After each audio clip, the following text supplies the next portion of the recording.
1800 hours, Pakistan Standard Time. Assalamu alaikum. This is Radio Pakistan. The news read by Farzana Khan. First, the headlines. Prime Minister has directed to formulate an emergency agricultural reforms plan within 2 days to facilitate the farmers. Finance Minister has expressed the confidence that International Monetary Fund will approve revival of Pakistan's extended fund facility this month. The Senate was informed today that new airplanes are being inducted into the PIA to improve its performance. Pakistan and Iran have agreed to complete the process of their preferential trade agreement in a matter of 6 months. All parties Hurriyat Conference has called upon the international community to prevent New Delhi from further escalating the volatile situation in Indian illegally occupied Jammu and Kashmir. Russia has dismissed proposal by UN Secretary General to demilitarize the area around Zaporizhzhia nuclear power plant in southern Ukraine. And now the news in detail.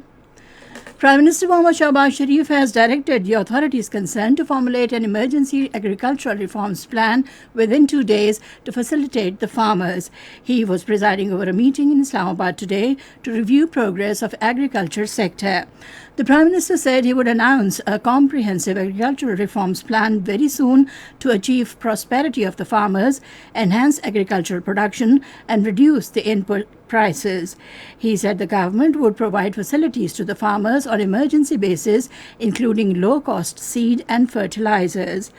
The Prime Minister said the government would also provide modern equipment and facilitate the process of loans. Moreover, the silos would be constructed to help the farmers store wheat and agricultural products. The Prime Minister also called for measures to enhance per-acre yield before the cotton sowing season and ensure the provision of subsidy to the farmers on the agricultural inputs. Meanwhile, in a statement, Shahbaz Sharif has directed the National Disaster Management Authority and Provincial Disaster Management Authority Sindh to carry out active relief and rehabilitation activities in the flood-affected areas of the province. He asked the concerned authorities to expedite relief operations in the affected areas at the earliest. Minister for Finance Miftah Ismail has announced lifting of ban on import of non-essential and luxury goods. Speaking at a news conference in Islamabad today, he said the regulatory duties will be enhanced manifold to discourage the import of such products. The Finance Minister said the duties being imposed would not let these commodities to enter into Pakistan as finished goods. He said regulatory duties would be enhanced 3 times or to maximum possible level and can go up to even 400 to 600% or more. The Finance Minister expressed the confidence that the International Monetary Fund will approve revival of Pakistan's extended fund facility this month.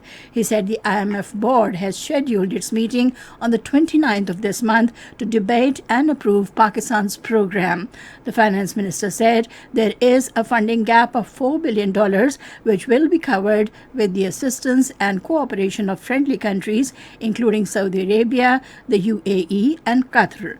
He said China has agreed to re-roll a financing of $2 billion, while Saudi Arabia is also willing to re-roll loans. Minister for Industries and Production, Saeed Murtaza Mahmood, has asked the vehicle manufacturers to reduce prices of vehicles in view of decline in US dollar vis-a-vis Pakistani rupee. Chairing a meeting of auto industry development and export policy in Islamabad, he lauded the companies which reduced prices and urged other companies to follow suit. The Senate was informed today that new airplanes are being inducted into the PIA to improve its performance. Speaking at a point of order, Minister for Aviation and Railways, Khwaja Saad Rafiq, said there is no proposal under consideration to sell out the assets of the national flag carrier. He said it is our effort to operationalize this year about 300 rooms of Hotel Roosevelt. He said we want to enter into a joint venture for the complete revival of this hotel, which will help bring revenue to the country. This is Radio Pakistan giving you the news. Pakistan and Iran have agreed to complete the process of their preferential trade agreement in a matter of 6 months. The understanding came at a meeting of Pakistan-Iran Joint Economic Commission in Islamabad. Addressing a news conference in Islamabad, Minister for Commerce Syed Naveed Qamar said both the sides have also agreed to start negotiations on transit agreements which will allow movement of goods without any additional taxes or tariffs. He said tariff and non-tariff barriers will be brought down to bolster trade between the two countries to the full potential. Naveed Qamar said 6 border markets will also be established, which will later be made free economic zones to enable investors of both the countries to set up their industries for import and export purposes. President Dr. Arif Alvi has urged all segments of society to carry out extensive plantation in a bid to cope with the challenge posed by climate. In his message on the launch of the National Monsoon Tree Plantation Drive, he urged every citizen, particularly youth, to actively participate in the campaign by planting trees in residential areas, on roadsides, and near industrial zones. The president said Pakistan is the 8th country most vulnerable to the negative effects of climate change. He expressed the confidence that an increase in forest cover would help mitigate the effects of climate change in the country and would also control urban flooding. At the United Nations, Pakistan has said that India is suppressing the struggle of Kashmiris for their right to self-determination, which was promised to them by the world body. This was stated by Pakistan's permanent representative to the United Nations, Munir Akram, who said in a written response that UNSC resolutions call for not linking terrorism with any religion. Rejecting India's insinuations, Ambassador Akram reiterated Pakistan's strong condemnation of terrorism in all forms and manifestations. He said the proliferating conflicts across the world are a clear signal that the UN and the international community have failed to address these root causes of conflicts. Munir Akram said recent international counterterrorism strategies have made no effort to distinguish terrorism from legitimate struggles for self-determination and national liberation. He said the people of Indian illegally occupied Jammu and Kashmir have been obliged to do so in their fight for self-determination for over 7 decades. The chairman of All Parties Hurriyat Conference, Musarrat Alam Bhatt, and other Hurriyat leaders have called upon the international community to prevent India from further escalating the volatile situation in the region by fiddling with the UN-designated disputed status of Jammu and Kashmir. According to Kashmir Media Service, the reaction comes after the Indian government allowed its citizens to vote in Indian illegally occupied Jammu and Kashmir Assembly elections. In a message from an Indian jail, Musarrat Alam Bhatt strongly denounced the move and warned the international community that New Delhi is converting occupied Jammu and Kashmir into a settler colony, as Israel is doing in occupied Palestine.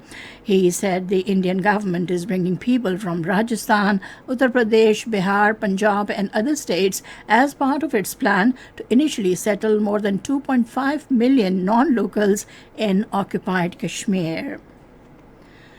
Russia has dismissed a proposal by the United Nations Secretary General Antonio Guterres to demilitarize the area around the Zaporizhzhia nuclear power plant in southern Ukraine.